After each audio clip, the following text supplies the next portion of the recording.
Баршаңызға қайырлы күн. Бүгін Замиакулькас доллар гүлінің равен деген сорты жайлы айтатын боламыз. Қара түсті доллар гүлі, немесе Замиакулькас равен. Замиакулькас равен деген атау жапырақтарының қара түсті болғандықтан осындай атауға ие болды. Негізгі жаңадан шыққан жапырақтары жасыл түсті болады. Ашық жасыл түстен қанық жасыл түске айналады.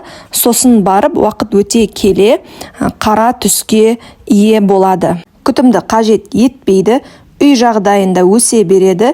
Ең маңыздысы бұл құрғаққа өте төзімді гүл болғандықтан көп су құймау қажет. Жапырақтары етті, қалың, астыңғы бөлігінде клубин бар. Міне осы клубин артық ылғалды бойында сақтайды. Сондықтан жапырақтары қалың гүлдерге суды көп құймау қажет болады. Егер суды көп құйсаңыз, бұл гүлге зиян келтіруіңіз әбден мүмкін. Жалтыраған әдемі түсті сақтап тұру үшін сулы шүберекпен жапырақтарын сүртіп тұруыңыз қажет болады. Көлеңкеге төзімді гүл болғандықтан кез келген офис, банк немесе басқа да бір мекемелерден кездестіре аласыз. Жарыққа қою міндетті емес, бірақ кез келген бөлме өсімдігі жарықты қажет етеді. Тікелей күн сәулесі түсуге болмайды.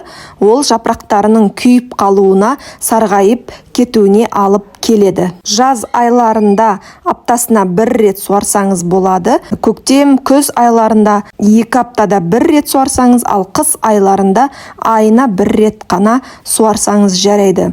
Арнайы мынадай уақытта суар деген ереже жоқ. Әркімнің үйінің ауа райы, соның барлығын ескере отыру керек. Егер ыстық, жылы бөлмеде тұрса, суару деңгейін көбейтесіз. Ал салқын жерде тұратын болса, онда суаруды азайтатын боласыз. Қыс айларында 16-18 градустан төмен түспеу керек температура. Жаз айларында 25-28 градустан аспағаны жөн. Яғни қатты салқын да болмайды, және қатты ыстық та болмайды. Қосымша тыңайтқыш көктем, жаз айларында қосқаныңыз жөн болады. Көп пересадка жасаудың қажеті жоқ. Жас өсімдіктер болса жылына бір рет, ал үлкен өсімдіктер болса 2 жылда, 3 жылда бір рет пересадка жасайсыз. Және бұл гүлдің бір ерекшелігі горшогының тар болғанын жақсы көреді. Егер горшок тар болса, жапырақтарды тоқтамастан бірінен соң бірі бере береді. Ал егер горшогы тым үлкен болса, онда бірінші ол жапырақ шығармай тамыр жүйесіне жұмыс жасайды. Ең бірінші горшокты тамыр жүйесі толтырып алуға тырысады. Сосын барып қана жапырақ шығарады. Көбісі шағымданып жатады, неге менің доллар гүлім өспейді деп. Себебі көп адамдар қателесіп, бойы ұзын екен деп Замиакулькас гүлін үлкен горшокқа отырғызып қояды. Сондықтан осы жағдайды ескергеніңіз жөн болады. Топырақ, грунт өте жеңіл болу керек. Ауа су өткізгіш болғаны жөн, немесе суккуленттерге арналған арнайы дайын топыраққа отырғызсаңыз болады. Равен гүлін жапырақтан немесе үлкен сабағынан көбейтуге болады. Сабағын кесіп алып суға салып қойсаңыз тамыр береді, және әрі қарай астында картошкасы клубин өсіп, әрі қарай өседі, бірақ бұл ұзақ уақытты алады. Осындай көлемді пышный гүлге қол жету үшін 1-2 жыл уақыт қажет болады. Алдарыңызда сабақтан көбейткен Замиакулькастың бір нұсқасын ұсынып тұрмын. Сабағын алдымда топыраққа салып қойып едім.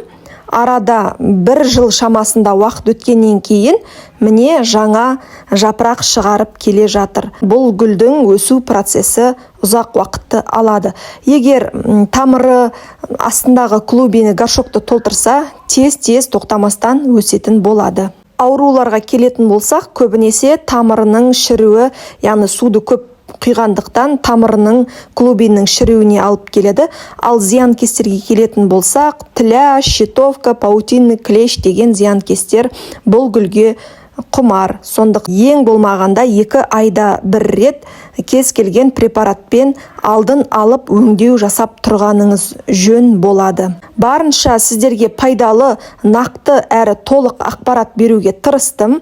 Егер менің ақпаратым пайдалы болса, міндетті түрде бағалап, комментарийда жазып кетіңіздер, менің каналыма жазылыңыздар.